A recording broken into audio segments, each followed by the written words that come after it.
Hello दोस्तों, मेरा नाम है शुभम मलिक। और गाइस चलिए बात करते हैं कि what is the syllabus of IIT jam physics में जो सिलेबस है ये आप स्क्रीन पर देख सकते हैं। ये ऑफिशियल वेबसाइट से लिया गया है, ठीक। तो यहाँ पर अनटिल एंड अनलेस कोई फर्दर अपडेट आता है, यही हम मानकर चलेंगे कि यही हमारा सिलेबस कंटिन्यू होने वाला है आईआईटी जैम 2023। यहाँ देखिए, सबसे पहले मैथमेटिकल मेथड्स यानी कि मैथमेटिकल फिजिक्स जिसको हम प्यार से बोल देते हैं, ठीक है, वो टॉपिक यहाँ पर। अगर मैं इस टॉपिक के जो यहाँ पर सिलेबस लिखा हुआ है इसको कुछ पार्ट्स में डिवाइड करना चाहूँ, क्लासिफाई अगर करना चाहूँ, तो मैं इस तरीके से कर सकता हूँ। सबसे पहले भाई आपका कॉम्प्लेक्स एल्जेब्रा मैं कहूँगा, ठीक है। कॉम्प्लेक्स एनालिसिस तो नहीं बहुत ज़्यादा, ठीक है। एल्जेब्रा ऑफ कॉम्प्लेक्स नंबर्स ऐसा हम कह सकते हैं, कॉम्प्लेक्स एल्जेब्रा ऐसा करके। वहीं पर आपका उसके बाद वेक्टर एल्जेब्रा आता है, वेक्टर कैलकुलस भी आता है, एंड उसके बाद आपका यू कैन से मैट्रिसेस आता है, ठीक है। फूरियर सीरीज आपका रहेगा बिल्कुल डेफिनेटली, ठीक है। एक चीज ध्यान रखना है, जो फूरियर ट्रांसफॉर्म है, लैपलेस ट्रांसफॉर्म है, वो जैम के सिलेबस में नहीं है, ठीक है। फूरियर सीरीज ही बस वहीं तक जैम के सिलेबस में है। उसके बाद आपके डिफरेंशियल इक्वेशंस आते हैं, और जैकोबियन वगैरह से भी रिसेंटली देखा गया कि काफी क्वेश्चंस आ रहे हैं, और उससे आसान तो कुछ है ही नहीं, ठीक है। तो डेफिनेटली इन सभी चीज़ों को हम इस तरीके से क्लासिफाई कर सकते हैं। और यहाँ पर आप देखेंगे कि कैलकुलस और सिंगल एंड मल्टीपल वेरिएबल, इस चीज़ को ना, इन टॉपिक्स को हम, ये बहुत बेसिक टॉपिक्स है मतलब, ठीक है, कि किस तरीके से यहाँ पर सिंगल एंड मल्टीपल वेरिएबल्स का कोई फंक्शन है, किस तरीके से मैक्सिमा मिनिमा, किस तरीके से बिहेवियर शो होता है, वो सारी चीज़ें, ठीक है। ये हम वेक्टर जब पढ़ते हैं तो उसी में ही मेनली इंक्लूड अपने आप ही हो जाता है, ठीक है। नहीं तो इसको स्पेशली बहुत ज़्यादा पढ़ने की जरूरत नहीं है। अब इसके बाद mechanics and general properties of matter के बारे में अगर हम बात करें, यानी कि प्यार से बोले तो क्लासिकल मैकेनिक्स, यहाँ पर भाई बहुत बहुत इंपॉर्टेंट रहता है, ठीक है। यहाँ पर आप जैम के सिलेबस में आप देखेंगे लैग्रेंजियन एंड हैमिल्टोनियन नहीं है बहुत ज़्यादा, ठीक है, या फिर बेसिक इंट्रोडक्शन है, या फिर वो भी नहीं है, ऐसा आप कह सकते हैं, ठीक है। सिलेबस अगर आप ध्यान से देखें तो यहाँ पर क्लियरली मैंशनड नहीं है, बट स्टिल एक बिल्कुल ही बेसिक अंदाजा आपको फिर भी रहना चाहिए। यहाँ पर न्यूटोनियन मैकेनिक्स बेसिकली अपनी है, तो उसको भी हम थोड़ा सा देख लेते हैं। Newton's law of motion and इस एप्लीकेशन, ठीक है, बिल्कुल जिंदाबाद, ठीक है। Velocity acceleration coordinate Cartesian polar and cylindrical coordinate system, ये सब चीज़ें आपको डेफिनेटली आनी चाहिए। और इन चीज़ों का मैथमेटिकल फिजिक्स में पहले ही पढ़ लेते हो, इवन ईएमटी में भी सेम ही है, ये सारी चीज़ें यूज हो रही होती हैं, तो ये बहुत कम है। यूनिफॉर्मली रोटेटिंग फ्रेम, बिल्कुल आपका you can say inertial and non inertial frames के बारे में जब आप बात करते हैं तो ये सारे टॉपिक्स वहाँ पढ़ते हैं। Centrifugal Coriolis force motion under central force, ठीक है। सेंट्रल फोर्स मोशन के ऊपर काफी क्वेश्चन पूछे जाते हैं, ठीक है। कैप्लर्स लॉ पर क्वेश्चन आ जाता है, ठीक है। Gravitational law and field that is fine, ठीक है। Conservative and non conservative forces जैसे कि फ्रिक्शन और ये सब, इन सब के बारे में भी आप देखना, ठीक है। System of particle centre of mass के ऊपर बहुत क्वेश्चन आते हैं, ठीक है। Equation of motion of centre of mass, बिल्कुल इस पर भी काफी क्वेश्चन बनाए जाते हैं, ठीक है। कि भाई दो पार्टिकल आए, जुड़ गए, फिर क्या होगा, ठीक है। या फिर पार्टिकल ऐसे फेंक दिया आपने, रास्ते में टूट गया, एक उधर गिरा, कितनी दूर जाकर दूसरा गिरेगा, या फिर ये सारे डिस्कशंस वहां पर हो रहे होते हैं, ठीक है। तो जानते हो, एक अच्छी अप्रोच ये सेंटर ऑफ मास के थ्रू इसकी रहती है, ठीक है। अदर अप्रोचेस से भी कैलकुलेट करा जा सकता है, ठीक है। और इसके बाद conservation of linear and angular momentum, भाई conservation of energy, angular momentum, linear momentum, ये तो है जिंदाबाद, ठीक है। इनकी हेल्प से बहुत सारी चीजें हम कंक्लूड कर लेते हैं, निकाल लेते हैं। व्हेनसोएवर एप्लीकेबल, इनको यूज करना हमेशा कैलकुलेशन शॉर्ट करता है, ठीक है।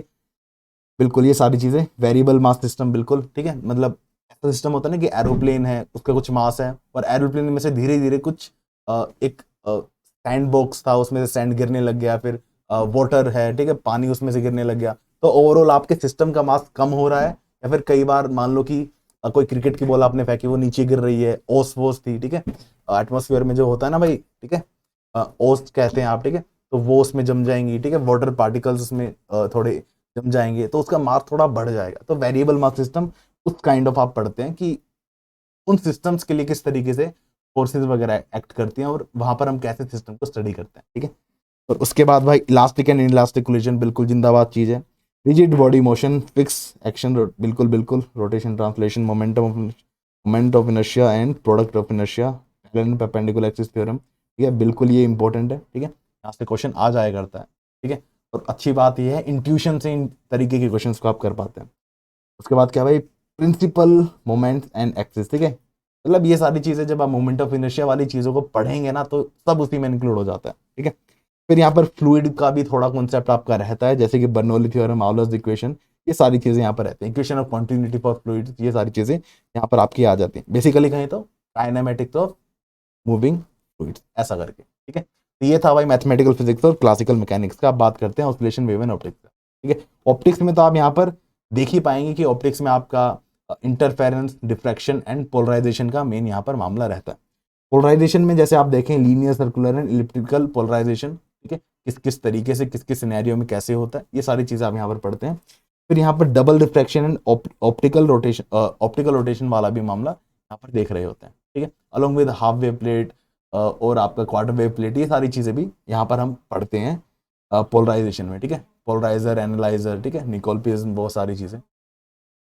फिर यहाँ पर डिफ्रैक्शन एक इंपॉर्टेंट चीज रहती है, ठीक है। डिफ्रैक्शन मैं कहूँगा, इंटरफेरेंस में कहूँगा, बहुत ज़्यादा क्वेश्चन तो नहीं पूछे जाते फ्रीक्वेंटली, बट स्टिल इंपॉर्टेंट है और डेफिनेटली आपको आनी चाहिए, ऐसा मैं कहता हूँ।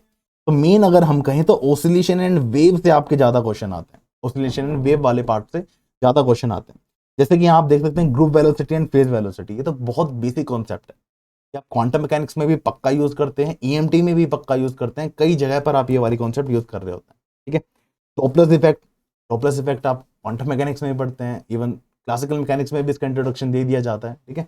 तो ये वाली चीज़ आपकी रहती है, ठीक है। लसाजियस फिगर आपकी बहुत ज़्यादा नहीं पूछी गई है, ठीक है, जैम में, ठीक है, बहुत ज़्यादा नहीं पूछी जाती है, बट स्टिल इसको अपन के करने लेना चाहिए, ठीक है।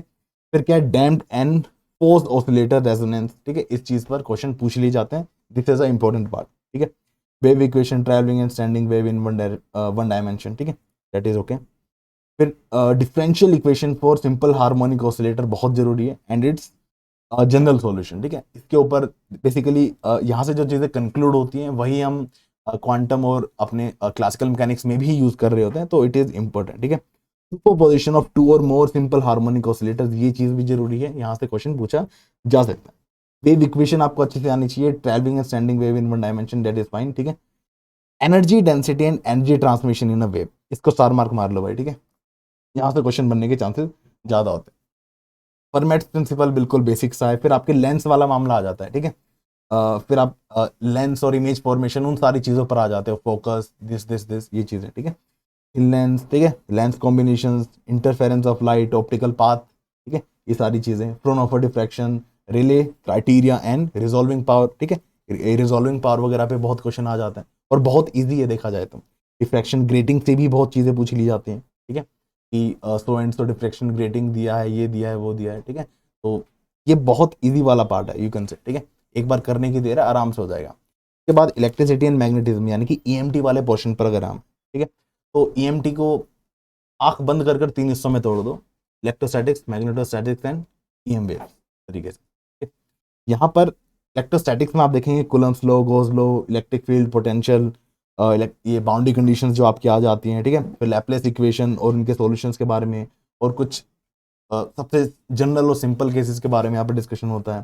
कंडक्टर्स के बारे में बात आती है, कैपेसिटर, डाइलेक्ट्रिक पोलराइजेशन, ठीक है, volume and surface charges, electrostatic energy, यहाँ से बहुत क्वेश्चन आते हैं, ठीक है। फिर अपना मैग्नेटोस्टैटिक्स चालू हो जाता है, ठीक है। किसी को इलेक्ट्रोस्टैटिक्स आ गई तो तो वो मैग्नेटोस्टैटिक्स उसके 20 to 30% टाइम में पढ़ सकता है, क्योंकि सेम चीज़ें, बस एनालॉजी लगानी है, ठीक है। जो इलेक्ट्रोस्टैटिक्स में आपने चीज़ें सीखी उसी को वहां पर यूज करना है, सिमिलर वे में यूज होगा, एग्जैक्टली सेम नहीं, लेकिन सिमिलर वे में चीजें यूज हो रही होंगी, तो आप इजीली कैचअप कर पाओगे, आपको टाइम नहीं लगेगा समझने में, इजीली कर पाओगे। Pythagoras law, Ampere's law, Faraday's law of electromagnetic induction, self and mutual induction बिल्कुल इंपॉर्टेंट है। Alternating currents, simple DC and AC circuits with RCL components, ठीक है, इनके कॉम्बिनेशन इलेक्ट्रॉनिक्स में आप ये पढ़ ही लेते हैं, ठीक है, तो कोई दिक्कत की बात, समस्या की बात है ही नहीं। डिस्प्लेसमेंट करंट एक इंपॉर्टेंट चीज है, मैक्सवेल इक्वेशन सबसे इंपॉर्टेंट चीज है, ठीक है। And plane electromagnetic wave, Poynting theorem बहुत इंपॉर्टेंट है। Refraction at a dielectric interface, ये बहुत इंपॉर्टेंट है, ठीक है, कि electric field and magnetic field आपकी किसी सरफेस पर किस तरीके से सेम रहेंगी, क्या कंपोनेंट चेंज होता है, किस फैक्टर से डिफरेंस आता है, वो सारी चीज़ें इंपॉर्टेंट होती है, ठीक है। इंटरफेस वाला मामला इंपॉर्टेंट है। ट्रांसमिशन एंड रिफ्लेक्शन कोफिशिएंट, ठीक है। अब यहाँ देखो नॉर्मल इंसिडेंट ओनली लिखा है, ठीक है, तो transmission coefficient, reflection coefficient normal incident only के लिए ही आप निकालें तो ज़्यादा बेहतर है। किसी एंगल थीटा के लिए निकाल लें तो उसमें भी कोई बड़ी बात है नहीं, ठीक है। तो वो आपका बेसिकली अगर प्रेशर के टर्म्स में आप देखें यहाँ पर, ठीक है, चलो यहाँ पर तो अलग टर्म्स में बात होती है, ठीक है, चलो that is fine. Lorentz force वगैरह ये सब आप देख सकते हैं कि इलेक्ट्रिक फील्ड इस डायरेक्शन में लग रही है, मैग्नेटिक इस डायरेक्शन में लग रही है, तो पार्टिकल का मोशन कैसा होगा, पिच विच कैसी होगी, किस तरीके से स्पाइरल मोशन करेगा, और ये सारी चीज़ें यहाँ पर देखते हैं, ठीक है। तो ये चीज़ें भी इंपॉर्टेंट है, ठीक है। मैंने स्टेप बाय स्टेप बताने की कोशिश करी कि कौन सा पार्ट किस तरीके से इंपॉर्टेंट रहता है। अब आगे अगर हम बात करें काइनेटिक थ्योरी एंड थर्मोडायनेमिक्स, ठीक है, शुरुआत ही भाई काइनेटिक थ्योरी ऑफ गैस से होती है, ठीक है। मतलब बिल्कुल बेसिक बोल्ट्जमैन भाई ने जो जो मान के चले थे, ठीक है, वो सारी चीज़ें यहाँ पर हो रही होती हैं, ठीक है। उसके बाद वेलोसिटी डिस्ट्रीब्यूशन एंड, ठीक है, वेलोसिटी डिस्ट्रीब्यूशन फंक्शन कैसे आता है 1D 2D 3D में, फिर स्पीड डिस्ट्रीब्यूशन फंक्शंस किस तरीके से डिफाइन होता है, ये सारी चीज़ें हम पढ़ते हैं। रूट मीन स्क्वायर वेलोसिटी ये वो सारी चीज़ें यहाँ पर पढ़ते हैं, ठीक है। मीन पाथ वगैरह, मीन पाथ डिस्टेंस, ये सारी चीज़ें हम यहाँ पर पढ़ रहे होते हैं, ठीक है। मीन फ्रीक्वेंसी, मीन टाइम, ठीक है, ये सारी चीज़ें भी कर लेते हैं बिटवीन द कोलिजन, ठीक है। And equi partition of energy बहुत इंपॉर्टेंट है, क्योंकि यहीं से निकलकर अलग अलग सिस्टम्स के लिए हमारा, तो इसी से एसोसिएटेड अपना specific heat of monoatomic, diatomic and triatomic gases होता है, तो समझदार आप हुई, ठीक है। यहाँ पर आपको डिग्री ऑफ फ्रीडम वगैरह समझना होता है, ठीक है। उससे इक्वी पार्टीशन ऑफ एनर्जी वाला मामला आपको समझ आ जाता है कि किस तरीके से कैसे क्या होता है, ठीक है। एंड फिर सिंपली स्पेसिफिक हीट का कॉन्सेप्ट आपको समझ आ जाएगा। At constant volume and pressure उनके बीच में क्या रिलेशन होती है, आइडियल गैस के लिए मेयर रिलेशन कैसे क्या लिखी जाती है, सब क्लियर हो जाएगा, ठीक है। उसके बाद ideal gas, van der Waals gas, ठीक है, एंड इक्वेशन ऑफ स्टेट वगैरह, mean free path, laws of thermodynamics, जैसे कि zeroth law, first law, second law, ठीक है, ये सारी चीज़ें।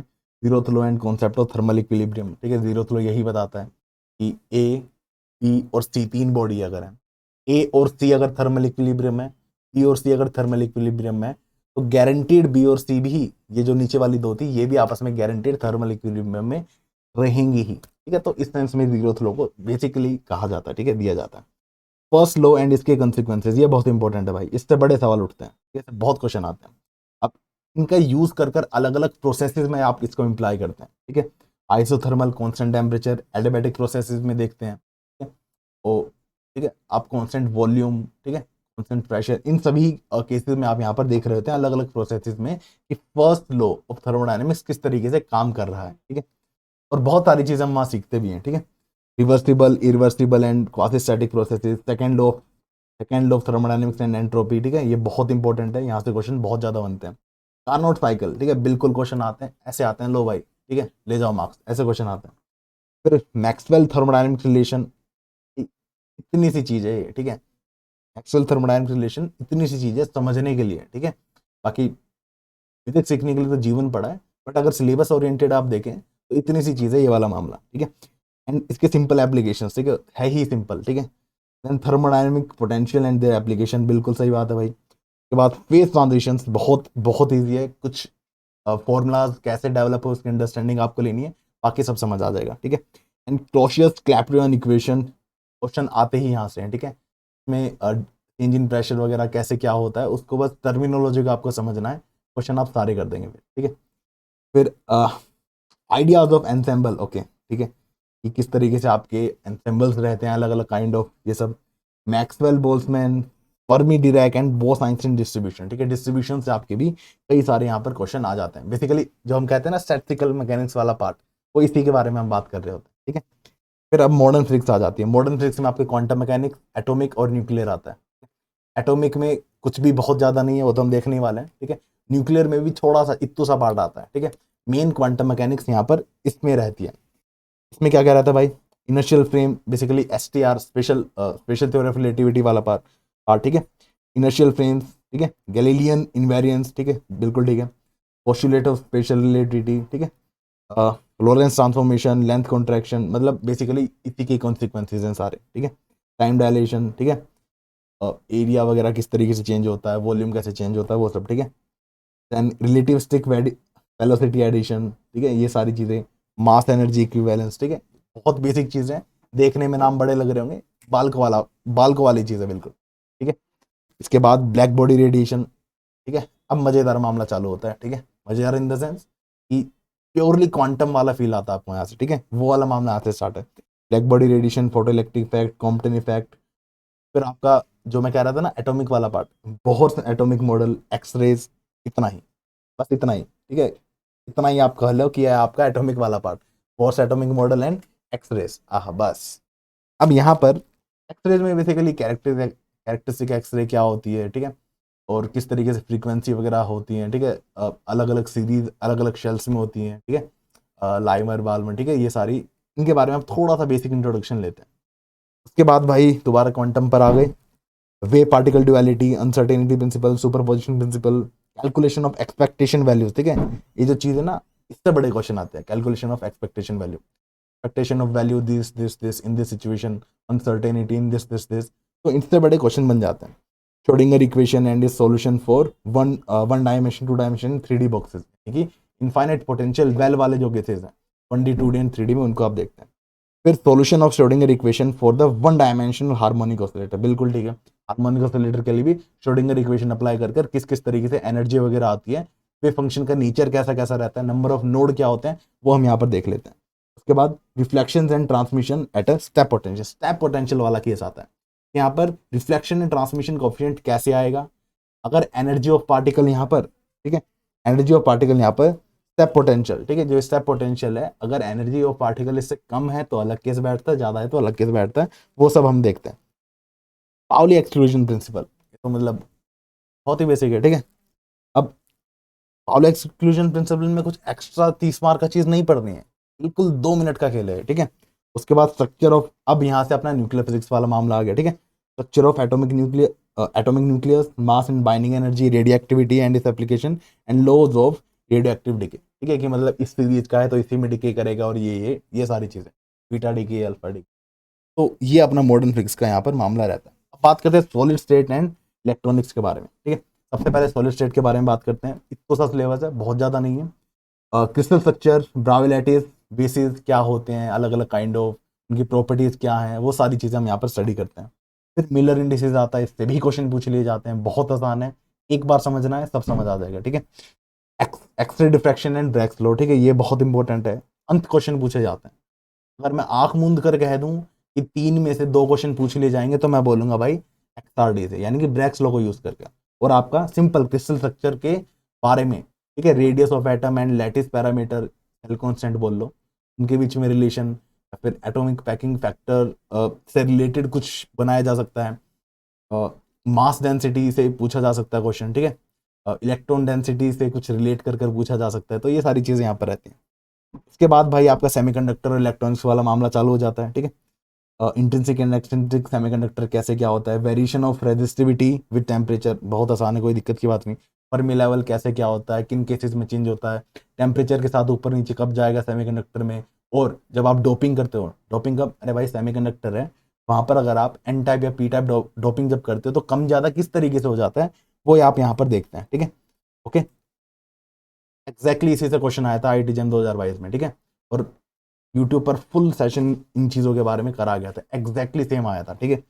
फिर भाई PN junction diode, IV characteristic, ठीक है, करंट वोल्टेज, ठीक है।